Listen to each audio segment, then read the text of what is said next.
It is my pleasure to introduce our next speaker, Rishi Jaitly. He's a senior advisor to OpenAI, former Twitter VP, and founder of the Virginia Tech Institute for Leadership and Technology. So Rishi Jaitly is an accomplished global executive and entrepreneur who has built and led transformative teams across the world. He serves as an advisor to prominent organizations worldwide, including the current market leader in generative artificial intelligence, OpenAI, where he is a passionate advocate for the humanities.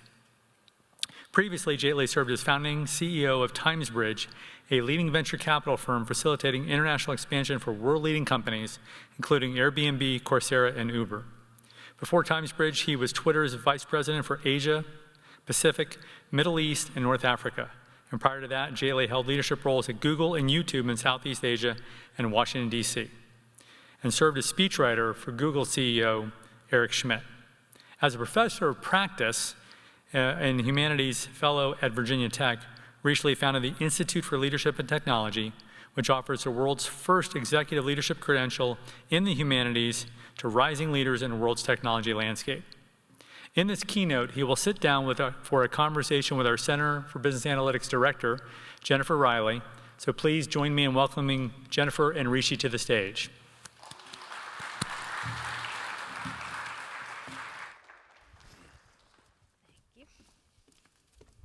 Thanks, man.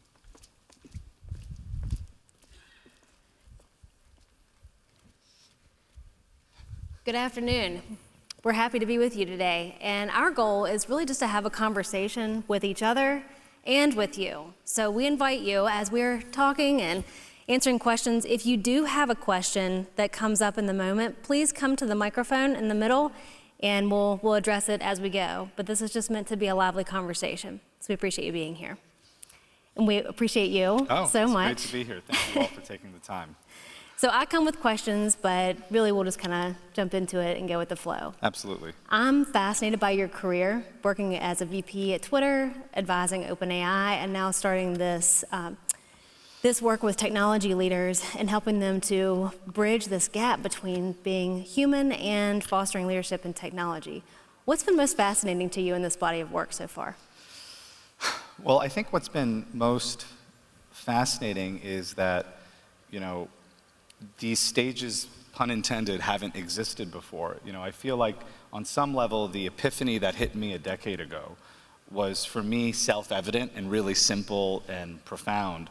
And I couldn't believe that this conversation that I have started by virtue of starting this institute didn't really exist at scale. I studied history in college, and that's my only degree to date.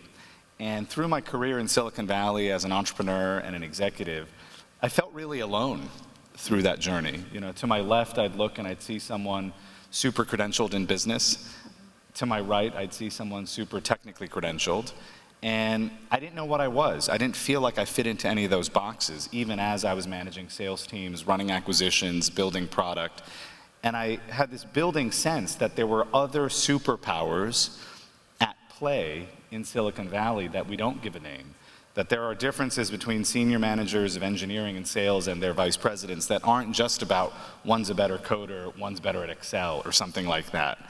And I left that feeling underground and backstage. And about a decade ago, it dawned on me that maybe the humanities are a part of the answer to what's fueled me, and also what fuels so many around Silicon Valley and innovation ecosystems and data ecosystems, but we don't tell that story. We don't unpack it, we don't explore it. So in part, that's sort of why I got into the humanities as a board member and donor, why I came to Virginia Tech to build our institute. But what's fascinated me most is, gosh, how hasn't this existed yet? And then ChatGPT launched and sort of, in many ways, proves my point for me. Here in our pockets is a tool that is already and destined to be a super intelligence. So it's been fun journeying on these themes, and happy to go deeper on them. So going deeper on those themes, what are the most common themes that you have observed? I think big picture, again, taking a step back, one of the things I've observed throughout my career in technology is that, going back to kind of the differences between good performers and great performers, the words that come to mind aren't always hard skills. I think the power of storytelling, but also story listening. I think about the power of introspection, but also imagination. We, for decades, have been aware that Steve Jobs, of course, championed a lot of these things. He described Apple as living on Liberal Arts Avenue and Technology Street or something like that. But what we also don't know is that the founder of AOL was a politics major, the founder of Reddit was a history major, the founders of Airbnb were designers, the founder of Salesforce, a history major, one of the founders of LinkedIn, a philosophy major, and on and on and on and on. Mm-hmm. And so for me, one of the things that's been hard, but that I'm working on, is how do you go from sort of speaking of this in the abstract and turn fuzzy skills into a product, right? Because I think we live in a culture where we want to know, well, okay, Rishi, this sounds really big picture, but what's the 10-step playbook to getting better here? What's the acronym for what X, Y, and Z kinds of folks are better at? Happy to get even more specific, but I think in broad strokes, it's what I've detected is soft power, soft skills tend to matter far more than we realize in these ecosystems, and happy to land the plane even further. Well, I'm very curious about how we develop, especially in technical leaders, how we develop those power skills, or some call them soft skills, but I love your language here because they're not soft, they're quite hard, and they're squishy, as Dr. Ragsdale, I don't know if he's still sitting over there, uses in that phrasing, but yeah, how do you develop that? Well, I think, one of the most interesting parts of being in higher education now the last couple of years is what I'm not trying to nudge on is a conversation about who should major in what. This isn't about what you major in, right? A lot of the conversation around the humanities tends to be around, well, no one's majoring in English anymore. When I was in college, history and English were among the most popular majors. That's okay that they're in decline. I'm not here to fight that battle. What I'm here to say is that a lifelong, serious, rigorous commitment to the liberal arts and these skills, however you go at them, whether you go at them on YouTube, whether you come to a program like mine, whether it shows up in the podcast you listen to, that's a different question. I happen to believe in the power of serious, structured engagement, which is why I've started the program I have. But for example, The Economist did a story a year ago on the most popular courses at Stanford Business School, one of the world's most prestigious business schools. It turns out the 3 most popular courses at Stanford Business School have nothing to do with quantitative skills. They're all courses in the areas of hard-headedness and introspection and negotiation and diplomacy.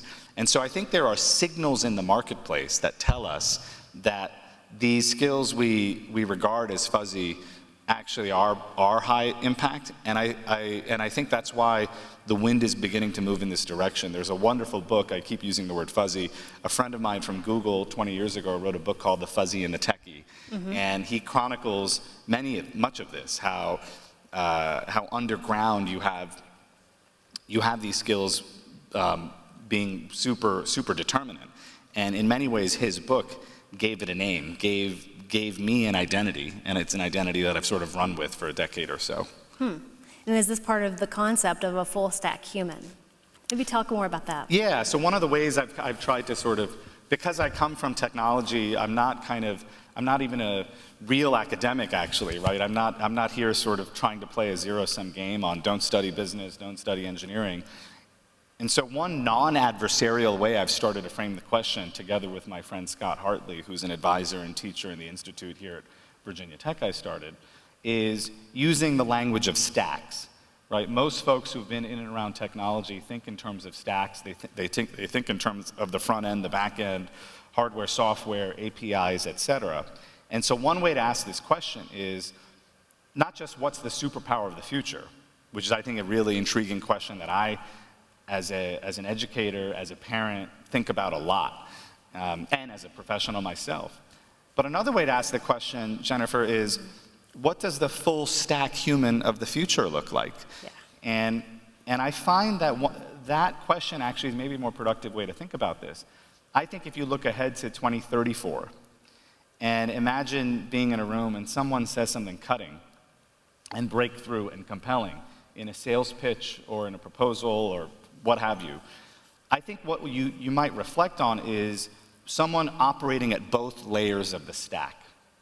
Now, the applied layer of the stack, at the top of the stack, of course should necessarily be about what's current, right? Today, we think a lot about generative AI. Maybe 3 years ago at this conference, we might have been reflecting on Web3 and blockchain, remember that?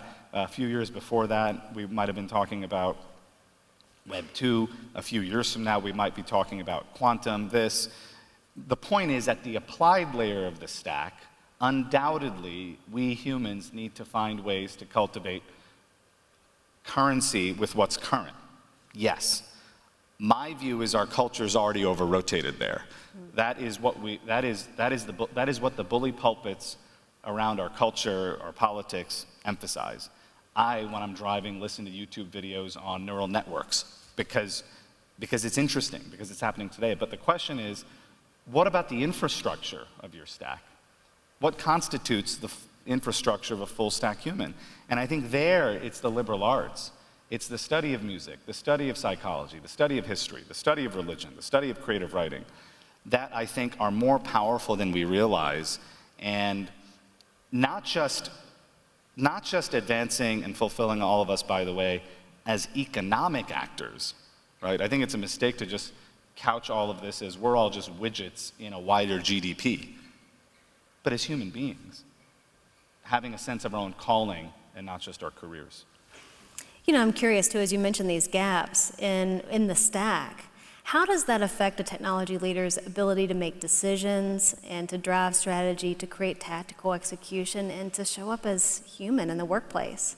Yeah, it's a great question. You know, one of the things I get a lot, so I run this program, right? We have executives here at Virginia Tech, you know, who this kind of program has never existed before. They work at companies like Amazon, Boeing, Microsoft, TikTok. Yes, TikTok. I currently have an executive who's been with TikTok for 6 years, living in London, who's spending money for a Virginia Tech executive degree in the humanities. Think about that. That one sentence, to me, reveals so much about our global moment. And there are hundreds of thousands of them. And there's a sense that even these technologies that are perhaps complicated in what they're doing to human flourishing, there are opportunities for folks on the inside to recover opportunities to be better stewards. Now, all of these people, what are they trying to get good at? Right? I use these words like storytelling, story listening, introspection, and imagination. But that's it. I think all of these folks, if they were here on a panel, would talk about whether they're going up for promotion, whether they're thinking about opportunities for self-advocacy, whether they're contemplating new markets to enter, whether they're imagining product market fit. What they're really describing is an opportunity to anchor in human others. You know, I describe it, we live in a culture of mirrors. I've worked at companies like Twitter, you know, that have perpetuated this. We live in a culture that is self-involved and short form. We want to know, Rishi, I took this philosophy course on a Friday. How does it help me on Monday? Dopamine. How does it help? Mm-hmm. What I'm suggesting is we ought to embrace a culture of windows, long form and other-centric. The payoff of the humanities is not in 48 hours you're going to get better at this. We did have a rocket scientist from Boeing last year in our program who I could detect in her arc over the year became such a magnificent, courageous storyteller, which has undoubtedly helped her think about detecting signal from noise and being more persuasive on the inside. But I think we also, the humanities, have to just get comfortable with, you're not going to feel the payoff in a day. You're not going to feel the payoff in a year. I didn't. And a lot of people ask me, well, what are the humanities, Rishi? Are you talking about one department? So I decided a year ago to write a poem. It's just 6 words, so it won't take me long to say. But I wrote a poem a year ago to describe the humanities. And the poem goes, awe and wonder in the other. When you ground yourself in a habit of mind, body, and soul that is about human others, you actually become a better salesperson. You become a better partnerships person. You become a better product manager. You become a better executive.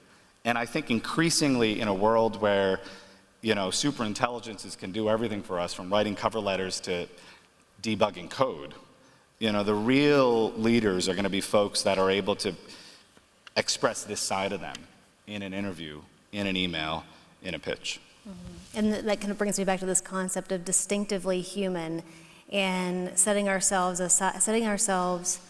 separate from the technology. And so how would you advise students, emerging professionals, existing leaders and executives, how would you advise them to bring forth that concept of heart and other and emotional intelligence, but that still feels sort of like an impersonal term, but to remain distinctively human while also innovating at the same time? Yeah, I mean, I think these are heavy kind of topics, right? They're hard to sort of turn into an action item the next day, right? Frankly, I wonder what you guys think. I don't come here with a silver bullet like, hey, go to this website and you'll be better in a year. I mean, that's not really the humanities. I come here to represent, as someone who's worked for Google, Twitter, and OpenAI, who's been an entrepreneur, a venture capitalist, give a face to a cause that just hasn't existed, I think, in our culture. I think the advice I would give is, of course, we all ought to be in block and tackle mode on our careers. I've had to, first job out of college, I was for a couple of years booking flights for an executive in a nonprofit, right? I didn't get my start in some shiny career. I was working for a nonprofit nobody's ever heard of for a couple of years. When I was starting my venture firm 7 years ago, I wasn't really thinking about, I had the issues of the day where how do I raise money and what's the website and how do I get the word out and what's my CRM tool and who am I pitching and how do I value, what kind of discount do I want in a deal? I'm doing all the blocking and tackling that I know everyone in this crowd is doing. Even starting this institute. It's my 5th startup, this institute. I've had to do it largely on my own. What do I call it? What's the curriculum? But in the background are questions of calling. In the background are questions of, what's the higher purpose here? In the background are questions of staying eclectic, of not living in just this one swim lane. One of the things that happens often in career, right, is each career's got its own little ecosystem of conferences, of newspapers, of awards, and you exist in that one swim lane. And one of the things I've often tried to do in my career is don't just live in the swim lane of whatever industry I happen to be in right now. Be impossible to typecast. Be curious, complicate your media diet.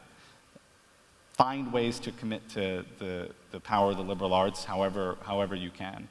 And importantly, over time, get clear on calling. One of my favorite interview questions, I've interviewed hundreds of people like many of you likely have for all kinds of jobs. My favorite interview question isn't the what. I have the what. Everyone's got a great resume. Congrats.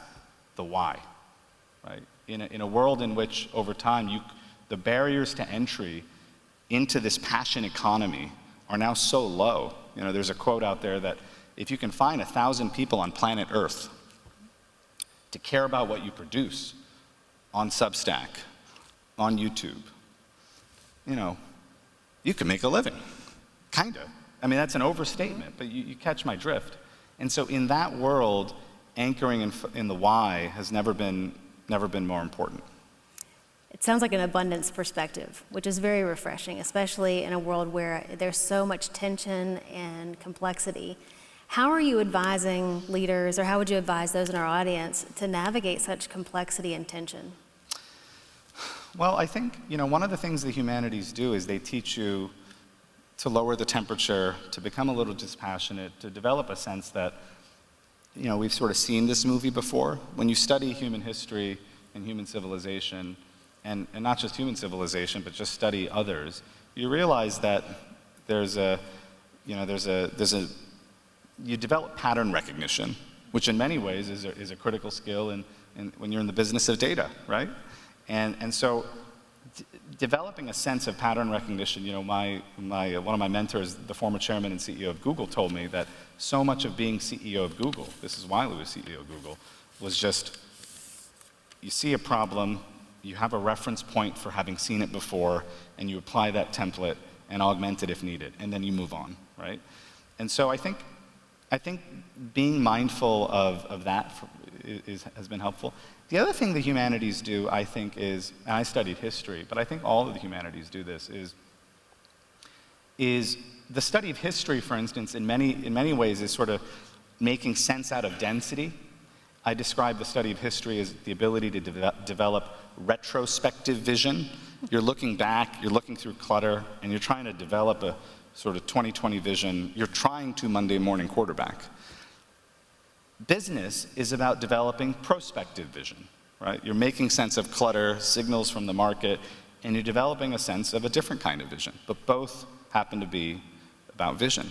And so I'd encourage all of you to approach these things that way and ensure that you're not just anchoring in what's heads down, but also what's heads up.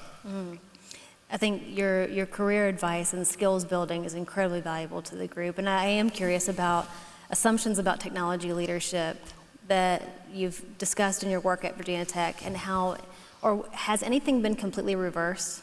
What you thought before, after working with leaders in this space? Yeah, that's a great question. I mean, I think a really big open question for us, about a year and a half ago when we started this effort to build the world's first executive degree in the humanities, was at a curriculum and pedagogy level. How much do you make this curriculum? What does this TikTok executive do?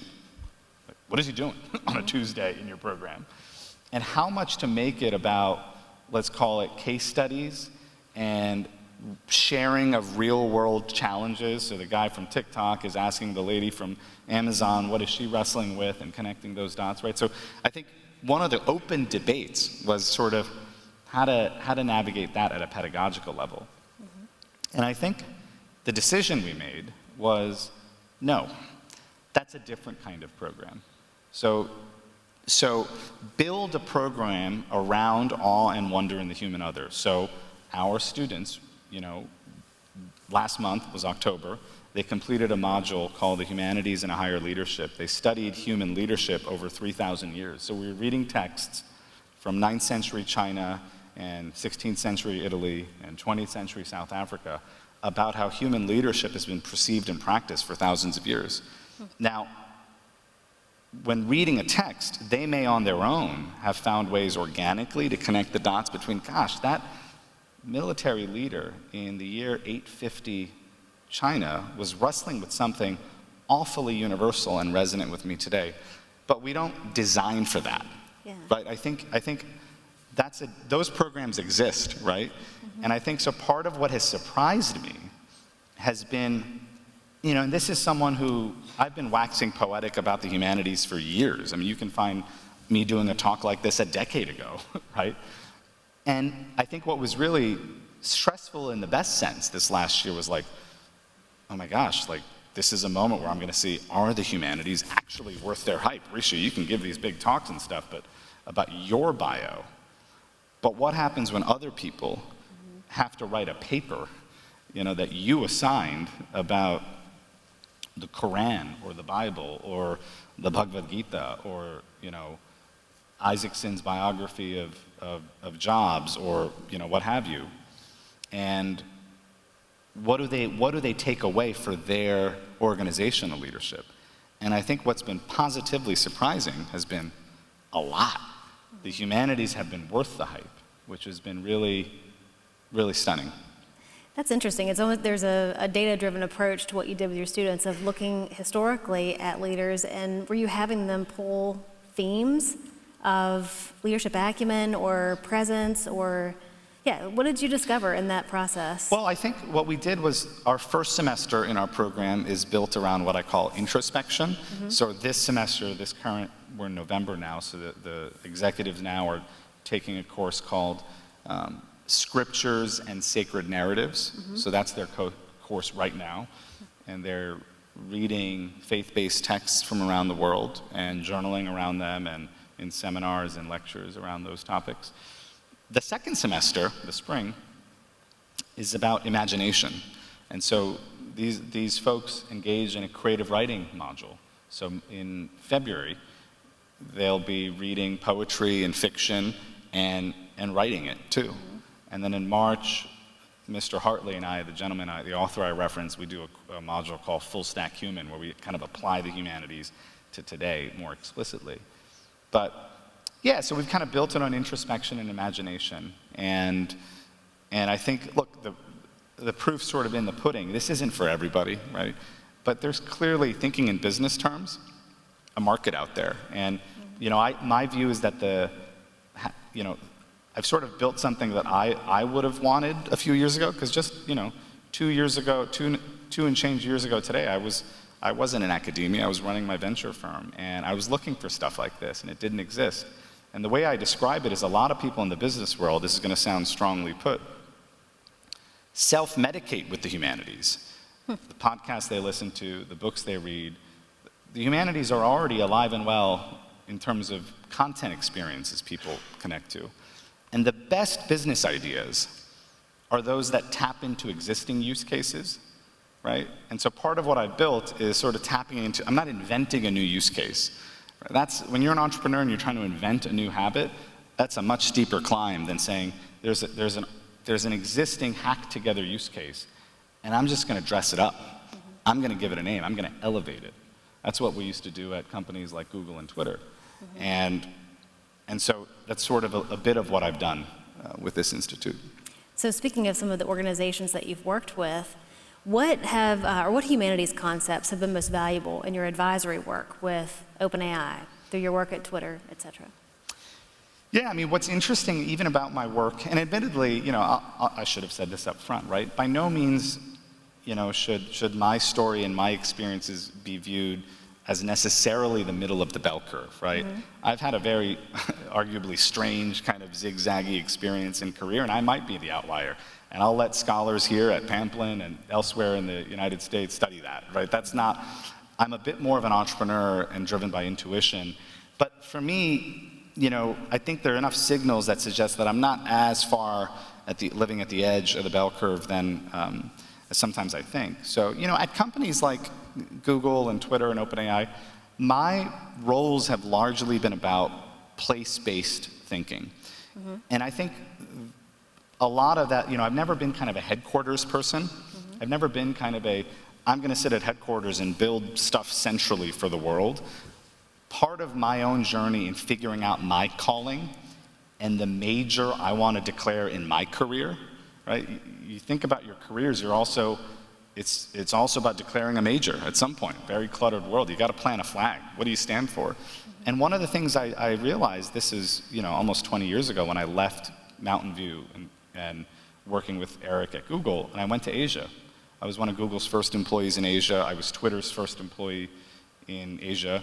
And at OpenAI, a lot of my role has been focused on, this last year, helping the company think about the markets of Asia Pacific and how to expand.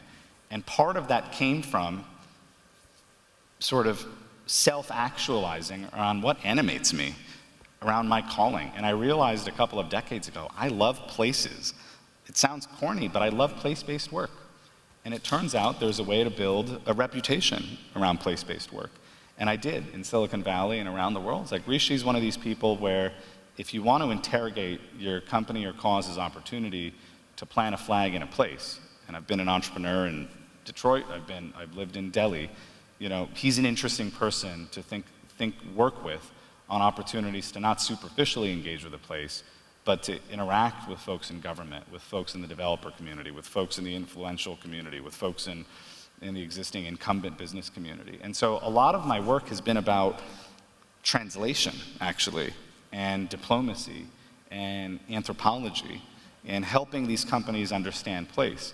But when I look around these companies, so many people are doing that, right? So many people are in the business of crafting the right question to ask and answering that question, as opposed to, coming in with a grand plan. I mean, one of the things I've taken away from my time in rooms where things happen is how human those rooms are, how random those rooms are, how much of the history of these companies is not driven by here's vision 2020 or vision 2030, but by the randomness of human interaction and finding opportunities to move people at the right moment. And I think that the concepts you're talking about are incredibly fascinating. Some might perceive them as abstract or hard to put their hands on. How do you measure the impact of humanities development in people? You know, Or do you? that's a question I'll leave to scholars, right? I mean, that's like, for me, you know, and maybe this is because I'm not a, you know, humanities academic. You know, I feel more comfortable, you know, sort of skipping that question, so to speak. You know, but there are ways to, you know, there are ways to gauge the impact of the humanities on people later in life. I mean, you can look at data sets that suggest that humanities majors, again, I'm not here to tell a story on what you should major in, but folks that major in the humanities earn far less than their STEM counterparts at the beginning of their careers, but then make it up in spades later in their careers. You can look at stuff like that. You can look at, you know, industries that have high life satisfaction scores and high net promoter scores, so to speak, and you tend to find that folks in the orbit of the humanities may not make as much money in some analyses, but are fulfilled in different ways. But it's sort of a more meta kind of macro question, right? Which is, you know, why read a book? Why listen to a song? Why is poetry beautiful? What really is the power of metaphor? And I think these are all things that we know intuitively and intrinsically. I think generative AI is actually showing us all that humans may have been right all along, that our opportunities to stay human. I used to tell my teams in business 10 years ago, you know, my teams would submit to me every Friday at 5 p.m. their weekly report of what they did. And I'd go through these reports and I'd ask questions and I would say to them, guys, you know, what I want to see is output that, you know, Siri and Alexa and Hey Google can't produce. I want you to push the boundaries of outrageous thinking in terms of how you're thinking about the industry you're responsible for, or, you know, the data you're analyzing. I want you to push the boundaries in ways that feel unconventional. And then 10 years later, kind of my points proved with OpenAI. So what advice would you give to students who are getting ready to graduate or just starting their college journey on how they can push the boundaries to go beyond the unconventional? Well, I'd kind of just go back to what I said earlier, which is, you know, these are habits that are important to turn always on now and immediately. I tell my own kids this as well. You know, we live in a world where people live in their own little media diets, their own little information bubbles. Tomorrow's election day, of course, and I really lament that. I really think that for me, you know, 12 years ago, I remember going to a conference called, you know, the filter bubble, right? We've known for more than a decade that social media has ushered in an era of filter bubbles. We're all living in little filter bubbles. And we need to burst those bubbles with really, really eclectic media diets, uncomfortably eclectic sometimes. And so I would really push folks to burst their media diets, not because you need an answer tomorrow on this issue or that issue, but because it does something to you physiologically, actually. And I think for me, if you were to go through my Twitter, which is a company I still believe in, and you were to look at the accounts I follow, I mean, I follow, you know, daily newspapers in Cambodia and Columbus, Ohio. I really believe in the internet as a window to the world and in challenging my media diet. Most of the stuff I listen to in the car and podcasts and things like that are on topics I know nothing about, from the natural sciences to politics that make me feel uncomfortable. But in many ways, that has shaped my ability to understand. And so I think I'd really, at a very tactical level, think about your media diet and think about your information flow day in and day out. Not for, you know, we tend to think about these things in political purposes these days, but from a personal standpoint, it actually can help you grow a superpower around awe and wonder for human others. That phrasing will stick with me. And another thing I'll say, which, you know, shows up in my career, is, you know, another way to think about the humanities. I've got many metaphors that I can draw on, but one of them is the humanities are a way of channeling your inner expat. And we all have an inner expat, whether we've been expats or not. But imagine an expat for a second, right? I think about the foreign correspondent for a newspaper in a foreign capital, dropped into the capital, and she's got to figure out what's going on in this place. What makes it tick? What makes its politics move? What makes its people, what's in the zeitgeist here? It takes a skill of observation, of building trust, of asking the right questions, of going to the right dinner parties, of then, yes, writing and advocating for a place inside a global organization. I think, and I should note that I've been an expat twice. You know, I grew up in New York City, but I've lived abroad a couple of times. Hugely transformational for me to learn the art of being an expat. I've lived in, 15 different cities. Now I live in Blacksburg. And so for me, place and one's inner expatiness is really another tangible way to think about, am I channeling my inner expat? Because those muscles have been game-changing for me as well. Thank you for sharing that. Excellent phrasing. So I think we have a few more minutes. I do want to ask one more, and then I would love for the audience to join us in asking some questions. So as someone who's deeply involved in both AI development and humanities education, what gives you the most hope about the future of human-AI collaboration? I think what gives me hope is, is young people, I'm looking forward to a conversation 10 years from now where we'll be talking about what someone who's 15 today in Jakarta did with generative AI to build, usher in a new educational paradigm across the far-flung Indonesian islands, right? Or ways in which AI has ushered in a new era for drug research and development, right? And so that gives me a lot of hope. The other thing that gives me hope, one of the aha moments for me and just my own observations of, informed by my time at OpenAI and generative AI is like, it's amazing to me how important data, and we're talking about data, how determinate, how much there's a all hands on deck sort of moonshot around we need better and more human data. Obviously there's various stacks to the generative AI ecosystem, the algorithms themselves, compute power, electricity, chips, yes. But it's been striking to me how much of a sense of urgency there is and how much of a differentiator in terms of which models are better at X versus Y versus Z is about data and the data they're trained on and how human that data is. And obviously many of these models are already trained on the public internet. They've exhausted that in many respects. They're dealing with lawsuits, of course, from owners of data around the legitimacy of training their models on that data. But there's a huge push to find more. And by the way, find more from the past.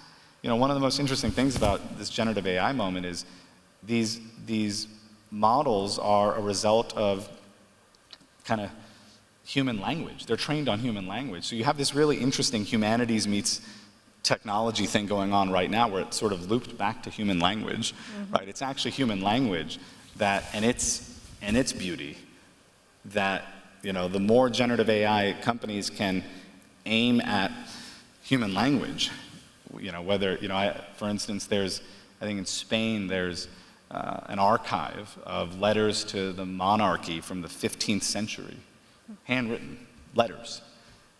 And models are trying to train themselves on that as a way to get better at Spanish.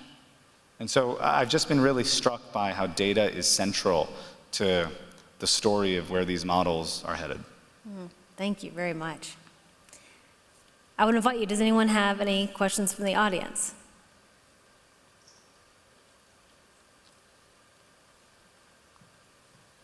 Hey Rishi, thank you so much for this talk. I really appreciate it. Just the talks specifically about the why and that just having self-reflection into your own. My question comes into with these abstract thoughts or a few of these experiences that are more maybe the humanities in your experience. For example, I can bring in, even though I'm an industrial systems engineer, I can bring in a few perspectives about living abroad, maybe my interest in a specific art. Now, when it comes to showing your vision, especially at those leadership positions, every one of us has their own ideologies or visions. How do you make yours really stand out to get that buy-in? I know storytelling has been a common theme across these, but I'd like to get your input if possible. Yeah, that's great.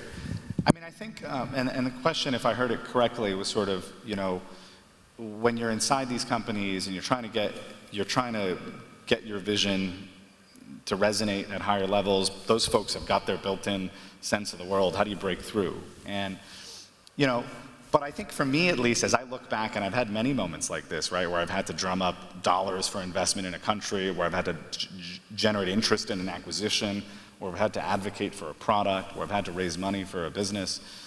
You know, storytelling is kind of an abstract way to put it, but what makes a great story?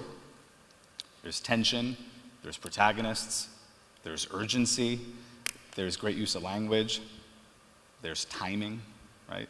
So part of what I have subconsciously operated with, and these are sort of political skills actually, unfortunately, right? I mean, I don't say this as sort of like, hey, I'm the bearer of great news, that companies are, you know, political organisms where you've got to really think about where are centers of power and who matters and at what moment are they likely to be listening.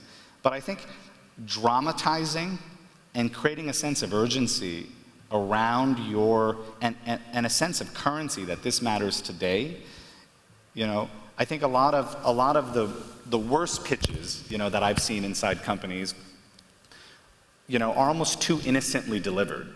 This idea that you can just send a 4-paragraph note to your CEO and somehow your thing will be green-lit. Those kinds of things are, I think, rare. I think thinking about the surround sound of how you tell a great story, who the right messenger is, how do you play not just a wholesale game, wholesale meaning one-to-many storytelling, but also play a retail game, one-to-one storytelling. And it takes kind of all of the above to really advance an idea inside an organization. I'm sure many professionals sitting here this will resonate, right? And it's certainly been my experience, even in starting this institute at Virginia Tech, right? You can imagine, I came here, this program doesn't exist in the country.